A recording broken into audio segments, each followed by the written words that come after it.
Heart to Heart, a Catholic media ministry, presents Good News Today, featuring an inspiring gospel teaching by Father Jim Willing. A reading from the Holy Gospel according to Luke.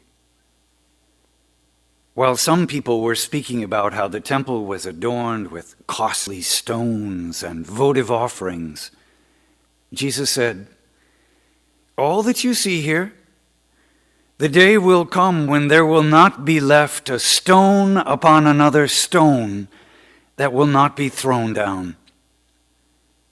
Then they asked him, "Teacher, when will this happen? And what sign will there be when all these things are about to happen?" He answered, "See that you not be deceived. For many will come in my name, saying, 'I am he,' and 'the time has come.' Do not follow them. When you hear of wars and insurrections, do not be terrified, for such things must happen first, but it will not immediately be the end." Then he said to them, "Nation will rise against nation, and kingdom against kingdom. There will be powerful earthquakes, famines, and plagues from place to place. And awesome sights and mighty signs will come from the sky. Before all this happens, however, they will seize and persecute you. They will hand you over to the synagogues and to prisons. And they will have you led before kings and governors because of my name. It will lead to your giving testimony. Remember, you are not to prepare your defense beforehand, for I myself shall give you a wisdom in speaking that all of your adversaries will be powerless to resist or refute. You will even be handed over by parents, brothers, relatives, and friends, and they will put some of you to death. You will be hated by all because of my name, but not a hair on your head will be destroyed. By your perseverance, you will secure your lives." The Gospel of the Lord. If we went for an annual spiritual checkup, what condition would our soul be in? Imagine if someone who was the real doctor of the soul, someone with great spiritual insight, were to examine our lives, look deeply inside ourselves and what's going on in our families, in our job, in our work, in our relationships. What would they discover? What kind of condition is our soul in? Ask yourselves that question today as we look at the gospel, for Jesus has that kind of very great insight, that, if you will, X-ray vision, examining deep inside the soul of Israel, and find some real disturbing things that he, I think, in a manner of speaking, says could be fatal. If we're to look at this gospel that speaks of the end of time, as we come to this end of the liturgical year, we consider some very serious concerns that Jesus has about his people back then that could well apply for us here today. In fact, if I could just divide our gospel into three segments or sections. The first has the prediction of the destruction of the temple. Secondly, some of the classic apocalyptic signs.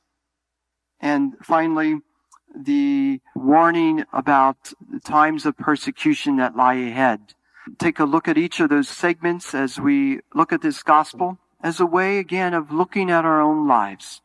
First, remember the setting of the gospel. Jesus is standing there in the temple precinct or temple area, And there were people who were speaking about how the beautiful temple is adorned with precious stones and votive offerings. A little bit of background on the Temple of Jerusalem. First, you might know it was built on a large hill that is referred to throughout the scriptures as Mount Zion. That is the mountain of the Lord. Jerusalem was naturally built on this hillside. That's why it became a natural fortress. Why King David selected it as the capital city of this kingdom of Israel. And they built this house of God. They really believed that that's what the temple was. It was the sure sign of God's presence. It would be like any of our churches, or even more, this cathedral. In fact, you might be interested in knowing this cathedral, built more than 150 years ago in the year 1845, was originally imagined by Archbishop Purcell when he wanted to build a great monumental temple for God that would represent our Catholic faith. And so he chose some grand dimensions and designs, most especially the Greek architecture that was an imitation of the federal buildings that were a sign of real authority. It's like the Catholics of this town were coming to their own. He wanted to make a statement. And so that's why this cathedral, again, originally built 1845, more than 150 years ago, is so stately, making a statement to the glory of God. Now, we may not like the kind of architecture of the Greek design, but you understand it does make one think of the grandeur and glory of God. That is exactly what prompted the thinking of the building of the temple in Israel, in Jerusalem. They wanted to build a huge structure that would just inspire people's thoughts to think of God. And they adorned this temple with this votive offering that I learned this week in researching was a gold vine. A vine, is the symbol of Israel.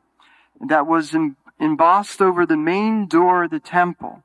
And you heard in the first line, they had these precious stones. In fact, they were massive stones. You can think of this cathedral. It has large stones. And these stones were just reflected the light in a glorious way. Let me read to you a description as written by a Jewish historian of the first century by the name of Josephus.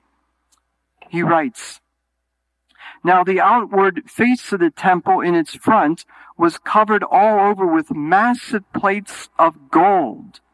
And at the rising of the sun, it reflected back a fiery splendor that made those who forced themselves to look upon it to turn their eyes away, just as they would have done to look directly at the sun's own rays. But this temple appeared to strangers when they were at a distance like a mountain covered with stone. For as to those parts that were not gilt with gold, they were exceedingly white. Of its stones, some of them were 45 cubits in length, 5 in height, and 6 in breadth." Now, I'm wondering too, what's a cubit? I don't know. I didn't have time to research that, but you can see in Jerusalem today some of the foundational stones that are still in place, and they're massive. So you could just imagine this beautiful temple, and Jesus, of course, appreciating all that was built to the glory of God. But then consider these words, his commentary on this temple.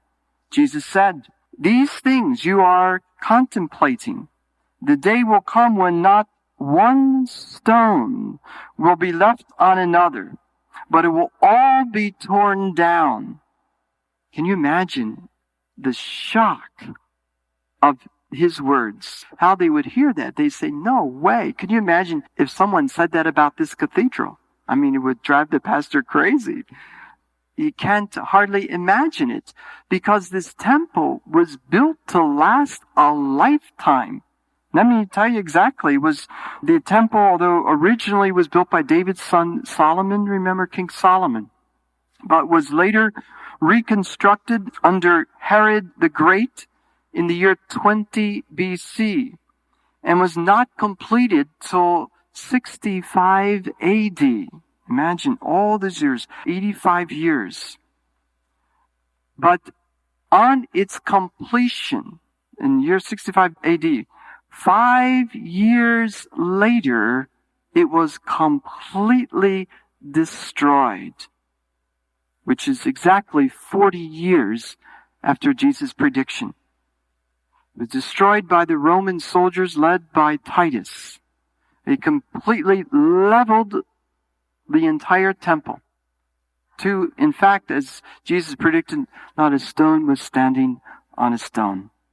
This was devastating to the people of God. It was the ultimate destruction, if I can say it. It was the heart attack. They attacked the very heart, the home of who they were and where they believed God lived. It would be hard to overemphasize what a terrible destruction this was to their faith more than anything. Keep in mind now, Luke is writing this gospel years after, in fact, 15 years after the destruction of the temple, about 85 AD. So he has the advantage of this retrospective view to trying to interpret it and understand it, because many of the Jewish people, including the Messianic Jews, that is the new Christian disciples, thought the end of the temple was the beginning of the end of the world. So they recall Jesus' words, which leads to the second part of this gospel. He said, "Take care not to be misled. Many will come in my name saying, 'I am he,' or 'the time is at hand.' Do not follow them." Jesus says, "Neither must you be perturbed when you hear of wars or insurrections. These things are bound to happen, but the end does not follow immediately." The early Christians and Jewish people expected the end sometime soon. When Jesus died, they thought that was the end. He would come back as he promised. And if somebody says they're going to come back, you figure sooner rather than later. But gradually they learned that the Lord has returned in a new way, in a spiritual way, in the reconstruction of a new temple that they knew to be the church, that is more of spiritual than a physical structure, community. And we can never forget that. Jesus said, "Nations will rise against nations and kingdom against kingdom. There will be great earthquakes, plagues, and famines in various places." Gosh, I can't help but think of the hurricane and the way it devastated some of the Central American nations. I was reading a report in the paper of thousands of people whose lives were taken, hundreds of thousands left homeless. And that this is the kind of destruction that the Israelites experienced. And not only the Israelites, but the Christians experienced, as they experienced another kind of devastation, namely persecution. Jesus mentioning them are like classic apocalyptic signs, okay? Earthquakes, plagues, famines. He said all these things are going to happen. So it's just a part of life. And this does not mean the end is coming. But he goes on then to this third segment of the gospel. Before any of this, people will manhandle and persecute you. They will summon you to synagogues and prisons, bringing you to trial before kings and governors, all because of my name. In fact, this was happening in Luke's community. I mean, he's just reflecting on the news of his day, that they were being forced because at this time Judaism was under crisis and they had to redefine who was a Jew. And in this redefinition, it came to a more restriction of who was faithful, and anyone who believed that the Messiah had already come, they were anathema sit. That is, they were expelled, excommunicated, sent away from the community. And so you had these families being torn apart and brought before kings and governors, as was the case in the Roman Empire. Remember, Rome destroyed Jerusalem. And we know the history of these many Christians who suffered a martyr's death. Now, you know what the word martyr means? In Greek, it means witness. So this is Luke's next line, that is quoting Jesus. He says, you will be brought to give witness on account of this. Jesus, particularly in Luke's gospel, always emphasizes the importance of giving witness, mostly by what we do and who we are, and yes, by words as well. I'm reminded of a nice story from Francis of Assisi, who invited some of the brothers to go with him to walk through the towns of Assisi to preach the gospel. And they just walked and greeted people and prayed for some in need and listened to others and consoled a few. And by the end of the day, they never really stopped to preach. And one of the brothers commented, I thought we came to preach. And he said, we did. He said, always remember, we must proclaim the gospel, and if necessary, use words. But there it is. That's how we give witness. And many times we give the strongest witness, as you well know, under the hardest times, when we're under the most difficult stress. That's why I think it was such a powerful witness last week for us to listen to Allie speak of her quiet peace in her acceptance of her cancer, and the strength that she's drawing from the saints, both above and below. The prayers and love of her family and community. That's a witness. And powerful. And that's the kind of witness we need to give for each other and what the Lord asks of us. This is what builds church. Occasionally, I'll say this in church when people come together, is that this church would be nothing but a museum if it weren't for you. I mean, you are the church, and you're the most beautiful part of the church. And we can never forget that. We are what makes up the vigil lights, as it were, that give God glory. Then Jesus predicts this hardship. He says, you will be delivered up by your parents, brothers, relatives, friends, and some of you will even be put to death. Again, this is what was happening when some proclaimed Jesus as Messiah and others said, no, he isn't. And some were turning against each other, even in the family. We'd see that going on in our families. Things separate us, and there's arguments that pull us apart, and we suffer through that family feuds all the time. And those are times we can give witness more by who we are, having a forgiving, loving heart, and yet staying true to ourselves and true to our faith.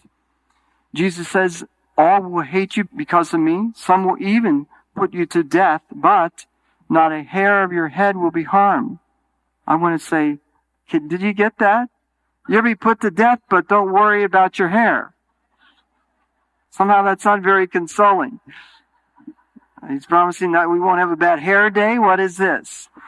My understanding of what Luke's sharing with us is that no eternal harm will come to us. We will be safe from the evil one if we remain faithful to God. That does not mean we won't have all kinds of problems. I can think so many times of praying for people, as I did with my own sister when she asked me, why is this happening to me? And I said, I don't know. But you surely ought to ask God that. She says, but God surely wouldn't take me from my family.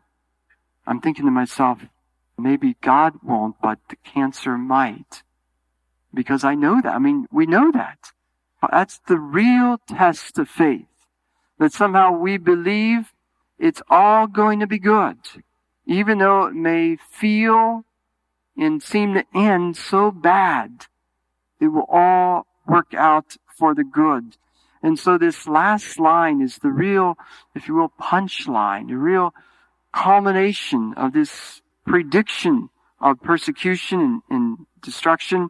Jesus says, by patient endurance, you will save your lives. So there it is, you know.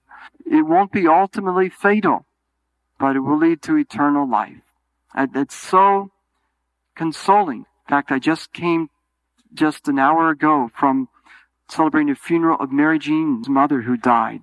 Many of you, of course, know Mary Jean, and Her mother would come to the cathedral here to pray and to church. I remember the time I was preaching a mission, and Mary Jean brought her mother, and you need to know this, as she was aging, she became hard of hearing, but she wasn't always aware how loud she was speaking, how that goes. But she was a woman who felt very free to speak her mind. In any case, you understand, a mission, you preach a little longer than the homily. But at one point, she turns to Mary Jean and says, "Why doesn't he just sit down and shut up?" I was truly speechless at that point. Not only did I hear it, but I knew half of those who sat in the front heard it as well. And thinking, well, maybe God's speaking through her. So at least in her honor, I preached a very brief eulogy this morning. That was precious. So what does all of this mean?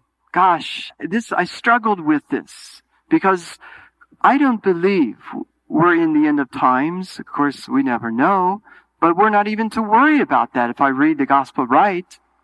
What we do need to be concerned about is what Jesus was real concerned about. And it was so symbolized in the temple. The temple was the symbol of Israel, who they were, their faith in God and God's presence with them. And repeatedly, the prophets came to them and preached a complete renewal of the temple, but they could not hear it. And that was more interior than exterior, okay? It was more a complete conversion of their mind and heart. But they could not hear it. And they found Jesus' own prophecy to be such a bad prophecy. They just, you know how it is. You kill the messenger when you don't like the message. And that very city condemned him and crucified him. How could this be? But we have to take a hard look. If the Lord came here today to speak to our church, and whose church? It's us. What would he say? Certainly he would speak to our spiritual health and, yes, sickness. The Lord loves us and wants us to be healthy, happy, holy. For this to happen, we have to give as much attention to our soul as we do to our body. Wow, that's saying something, isn't it? Because we need to take care of our body. We know all that means: having the proper rest, having exercise, healthy diet. Well, how does that translate spiritually? We need the Sabbath rest for the soul, to take time away from our usual work week to reflect on what's going on in my life. Where is the Lord? That's the purpose of the Sabbath. And many people no longer keep or observe the Sabbath. If you will, they're not going to the temple, they're going to the mall. And that has replaced, in many people's lives, the new golden calf temple. I'm not against malls. I'm just saying we have to keep the Sabbath, keep vigilant our relationship with the Lord. Of course, here I am talking to people who come here for soul food. I honestly believe the greatest sign of failing spiritual health is people lose their spiritual appetite. That's a sign of sickness. When you lose your appetite, you have an appetite of hunger for God's word. I love that. The Lord must love that. And he wants to feed you with the best soul food, which I believe is the gospel message, so that you could truly be stronger spiritually and relationally. But of course, this isn't enough. We have to keep a daily prayer habit. This is where we need to do spiritual exercises, where we strengthen ourselves, take that time to pray every day. And we look for those ways where we find inspiration. We look for those times where we give priority to our family, to those primary relationships, because truly that's where God works in our lives. I find, and someone asked me once, what is the most difficult thing about being a priest? I'll tell you, it's taking good care of myself, physically, emotionally, and spiritually. When the work of the ministry is so demanding of time and energy and attention, the demands are so great, it takes tremendous discipline to set that time for prayer every day, to set that time for study of the gospel, to set that time to be with my friends, and to set the time to take that walk. You know that. I'm sure I'm speaking of your intentional struggle to take care of yourselves too. Let's keep working at it, because we are the temple of the Lord. We are the temple of the Lord. And the Lord loves a temple that's truly dedicated and devoted. Do we reverence this temple? Yes, interiorly and outwardly, that is, emotionally and physically. I learned this now that I'm pastor. My gosh, when you have buildings, especially if there's any age to them, there's a lot of use in them or from them, it takes constant maintenance work. And so it's so symbolic of maybe the time and attention, constant maintenance we need to give to our lives, to our families, to our relationships, most especially to our soul. To our soul. Because what Jesus was speaking to is that the soul of the temple, Israel was losing the Holy of Holies. You understand? That's the beauty of the temple. The Holy of Holies was the soul of the temple, where God lived. That Holy of Holies is within each of us. But where do we go to find sanctuary? You know what I mean by that? Where do we go to find a place of serenity? Where do we find quiet to think, to read, to rest, to reflect, to pray? There's our temple, our sanctuary of the Lord, where we need to maintain and sustain in every good way. Amen. Heart to Heart welcomes you back next week for another inspiring edition of Good News Today. If you are interested in other books, CDs, DVDs, or digital downloads by Father Jim or Father Michael, you can call toll-free 1-877-208-4875 or visit our website, www.heartoheart.org.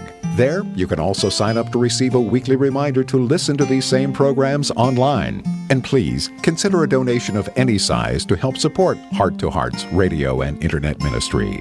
That's www.heartoheart.org or call 1-877-208-4875. Thank you for listening, and may God bless your heart and the hearts of all of your loved ones.